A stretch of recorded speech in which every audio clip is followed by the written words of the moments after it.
is gonna get kind of intense. So, you know, I'm just kind of preparing myself for the stress. I'm kind of turning into a storytime YouTuber, and that wasn't really the plan when I started this, but you know, I kind of keep finding fun stories of my life that I like to share. I've even got notes for this one. Basically, this all started when I was about 3. I kept having colds and runny noses and stuff. We went to the GP and they suggested that I get my adenoids removed. Basically, adenoids, I think, I've just done a Google search because I had no idea what it was. Like glands in the back of your nose or your throat that swell up or whatever and can like block your airways. Basically, whatever it was causing me to have a runny nose all the time and get infections, whatever. And while they were doing it, they decided to cauterize my nose, which is basically like burning like up here to prevent something. Nasal cauterization is a procedure used to treat nosebleeds. I don't really know if I had nosebleeds, but I think it was kind of like a 2-for-1 special. They were like, well, we may as well do it anyway because we're already up there. And whenever I was there, they get me a hearing test, and the hearing test came back saying that both my ears were like low. The right one was partially deaf and the left one was like quite low as well, but not as bad, but this one was partially deaf. So I decided to put these things called vents in my ear. So basically a vent is a small wee tube where they push it into your ear canal because your canals are too thin. Basically it's like a tube. They push the vent in and it stretches the tube so that you can hear better. So they decided to refer me to the ENT, which is kind of like the specialist for the ears, nose and throat in the hospital. I went there and was having appointments and stuff, and they basically decided that I need to have this surgery. At age 3, we went into the operation and got the vents done. A couple months later, I went back and checked, and my hearing on my left ear had improved and was like 100% basically, but my right ear hadn't changed at all. It had stayed the same or it got even a wee bit worse. So I decided to put vents in again. Once they've stretched your ear tube, then they are meant to fall out. So the next set of vents I got put in when I was around 5, and again they were unsuccessful, which was very stressful for like a 3-year-old or a 5-year-old. Do you know what I mean? Like those 2 years were pretty stressful. Basically nothing happened again. They were doing more appointments, more checkups and stuff. So a couple years later, age 8 now, in P5 I think maybe, they decided that it was best if they would try a final time to see if vents would work again. You would think by this stage doctors who have seen it not work twice before would sort of get the idea that it's not working. Do you know what I mean? Are you dumb? Are you stupid?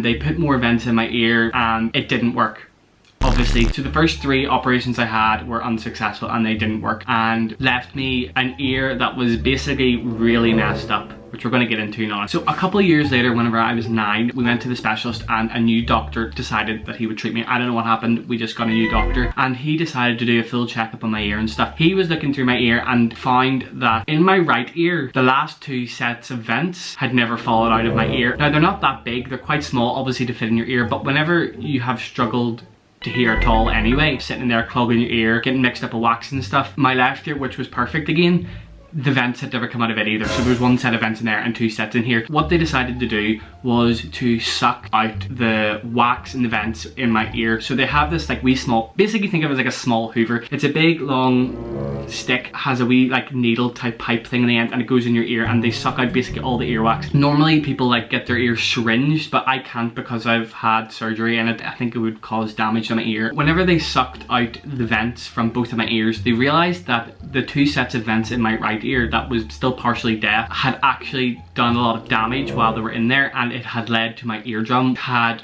perforated, which means there's like a hole in my ear. The sound waves come in your ear, bounce off it, and then send it to your brain or something. I don't really know. The sounds weren't getting bounced off and sent to my brain. So they decided that I needed to go under for major surgery to try and fix this. They would have to take skin from like here and do a graft onto my eardrum so that it would heal. They had to fix the hole and tighten it so that it could bounce off again, is kind of what I'm told. My ear was a mess and it just needed like a lot of like help to fix it, and that's why I was partially nearly deaf in my right ear. Whenever it came to like the operations, I didn't really like them, and every time I got an operation it sort of got built up to more of a thing because they kept failing, and I was like, I'm gonna have to get another operation, and I was like, if it doesn't work then I'm gonna have to get another operation, and I hated the operations and I used to get really like panicky about them. They would have to go in through the back of my ear, so they would slice the back of my ear, go in and do it all that way, kind of keyhole surgeries. I have a scar here, I don't know if you can see it. If you can't, I will insert a picture.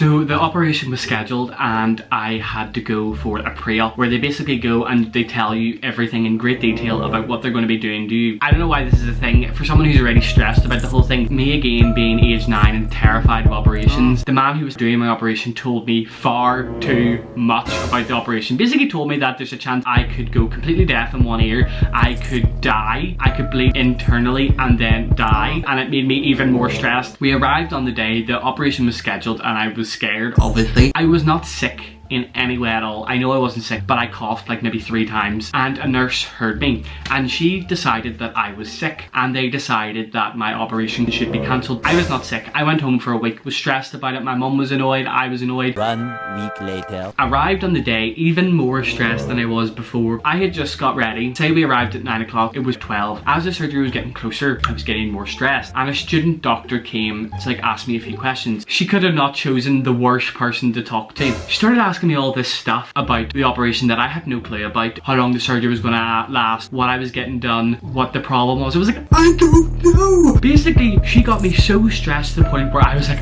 I need to get out of here. She was sitting beside me and I was lying on the bed. I pulled the sheets back, got up and started running towards the door, and my head went really light. I had got a really cold sweat and I basically passed out. I was hyperventilating. My mum caught me and they put me back in the bed. So basically I found out afterwards that I had a panic attack. Not to point fingers, but the student doctor probably shouldn't have been asking me all those stuff while I was already stressed. But I basically lay in the bed with a cold sweat, lying there stressed. Now I've had a panic attack and the surgery's coming.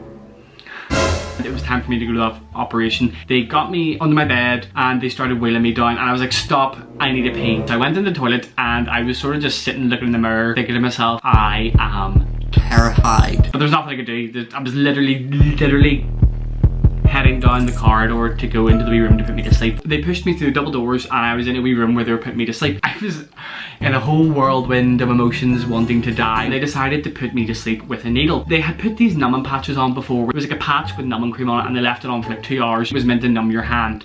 They don't work. They decided to put the needle into my hand. They missed the vein. It didn't work. They had to try again. They missed the vein and it didn't work. They couldn't get the vein on my hand. Now normally they only do one hand and then it puts you to sleep. The second hand they just numb just in case. Well, they decided to try this one. They couldn't get the vein in this one either. 4th time they stuck a needle into my hand and it worked. Can you imagine? Not liking needles, not wanting the operation and being stressed out of your mind, seeing people staring at you as a 9-year-old. They dug a needle into your hand twice on this side even though it wasn't numbed, and then twice on this side to get you to go to sleep. Like, it was stressful and I fell asleep and went into the operation. The operation took 7 hours. After the operation, I woke up in the recovery room, which is basically like a big room where they bring patients to like wake up. Whenever I woke up, all I remember were like these 5 nurses like looking down at me. So she gave me this like blackcurrant juice. You meant to like take wee sips, and I was like taking wee sips, and then I took the glass off it and just downed it. And she's like, no. And then I like fell back asleep. I got wheeled back to my room, which was basically just, it wasn't really a room, it was a big corridor where there was like 10 kids like lined up. Then I basically woke up and they gave me toast. Insert picture here. So a couple hours had passed and they decided that they would take out the wee butterfly. So a butterfly is like a needle type thing where they plug it into your hand, and then it's got like 2 wee connectors where they put like your IV line and drips in. I was going to show you one, but it kind of made me feel weird looking at it. I was like, no thank you. The nurse pulled it out and it started to bleed, so she put her finger on it. So I was just sort of sitting there waiting for it to be over. She took her finger off and blood squirted out. Normally I'm not that like stressed about blood or whatever, but whatever happened, I passed out. I fell back under the bed and passed out, and that was me out for about 3 hours. The reason they were taking it out was because they thought I was ready to go home. So whenever I passed out, the nurses had told my mum that if I didn't wake up that I was going to have to stay the night. So my mum woke me up. She started like nudging me. We got checked out and they gave me the drugs. I had this huge headband around my head to keep pressure on my ear. So after that I was starving because all I had was a few bits of toast and some water. So afterwards I begged my mum to get me McDonald's. So I got a meal. I started to feel sick and I made my mum pull over and I threw it all back up again, and then I went home. So we took the headband off after like a day. After that I was just left with the packet in my ear, which is basically just paper. After about a week it was still in there and it was meant to fall out naturally, but if it didn't fall out naturally I would have to get it taken out. So I decided to pull out the paper and the packet from my ear, and whenever I pulled it out I could hear perfectly. I could hear so well again and I was so happy. I went to the doctors and a couple days later and they're like, yes, that's fine, well done. they were like, okay, so we will have to follow up with another surgery to check up on it within about a year's time to make sure that everything's healed properly. And I was like, okay. Plan, yeah, later. So we had the pre-op, they told me what they were going to do, then we went for the surgery and it turned out well. So a couple days later, we had to come in again for a hearing test. This stressed me out. So you have to basically go into a cubicle, and because I'd had 5 ear operations at this stage, and I was so scared that if I didn't get the hearing test right, like not right, if the hearing test didn't come back positive that my hearing was good, I was going to have to get another ear operation, because that's basically how it worked. If my hearing was down, I would have to get more surgery. So I was doing the hearing test and I started to get really warm and stressed and started to breathe really heavily and started to hyperventilate and was just sitting there trying to listen. It got to the point where I was just pressing the button all the time. So I was like, I keep thinking of hearing things and my head was getting really lightheaded and everything, and I basically I took off the headphones, opened the cubicle, I was like, I can't do it. So again, I had another panic attack in the wee cubicle, and the nurse was like, yeah, that's fine, okay, we can do a smaller test. I was like, okay, what's that? And she's like, so basically it's going to be like 10 sounds just to check. And I was like, okay, why have you not been doing this for the past 10 years where I've been coming in for these 20-minute long hearing tests where we literally sit for 20 minutes, you play a beat but I have to click it.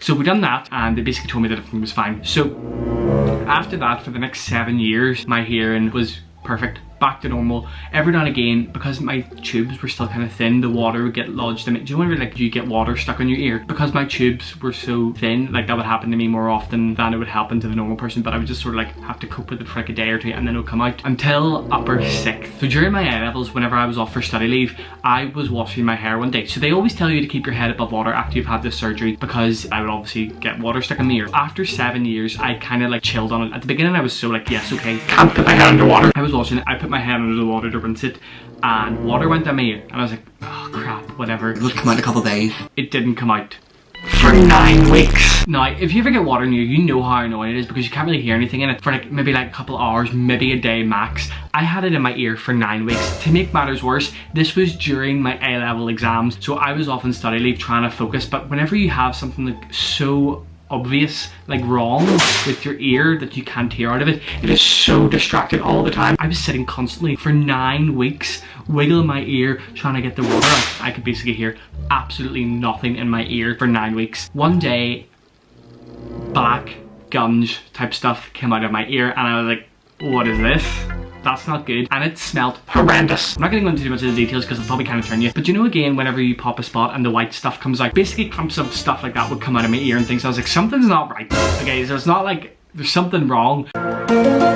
We called the emergency department. They told us they would direct me to a hospital close to me where I would go and pick up antibiotics. So we went, picked up the antibiotics, and basically was on a week straight of antibiotics, and it kind of cleared up, but it didn't really. My ear had got infected from the water, obviously, because it was in it for 9 weeks. It kind of healed the infection, but my hearing never really recovered. So a couple months later, we decided to go to the GP. They checked out my ear. My ear was so full of like crap and gunge and earwax and everything that they couldn't see if my ear was okay. They thought that my eardrum might be perforated again. So they decided that I needed to be referred back to the specialist. They basically told me that if I wanted to go and be referred to the ENT clinic to get it all suctioned out to see if my ear was okay again, I had to wait 1.5 years. So I was like, okay, like I can't really hear it in my ear.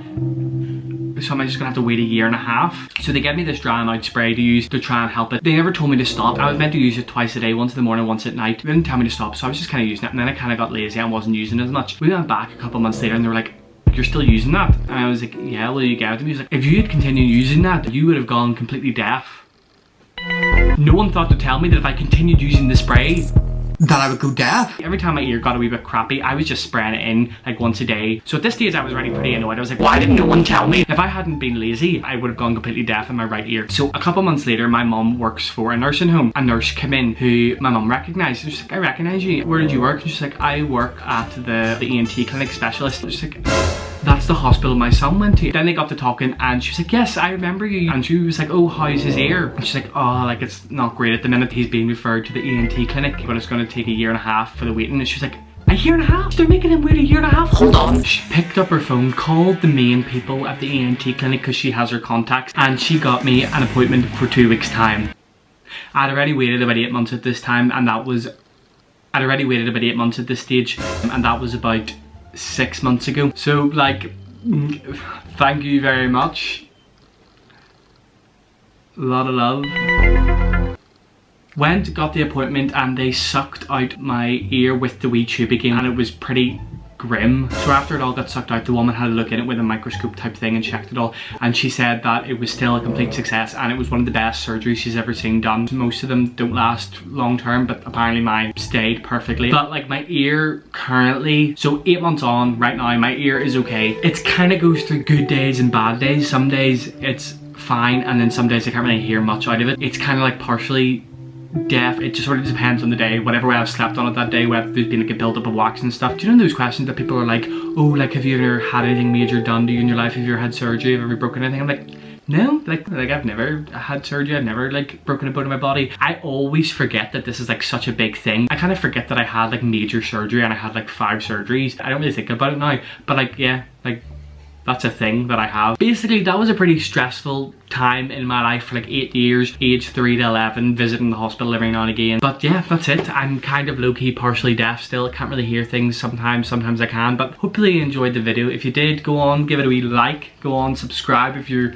haven't seen me before, because normally my videos are a lot more fun and entertaining than this. See you later. Oh, I shouldn't have dabbed.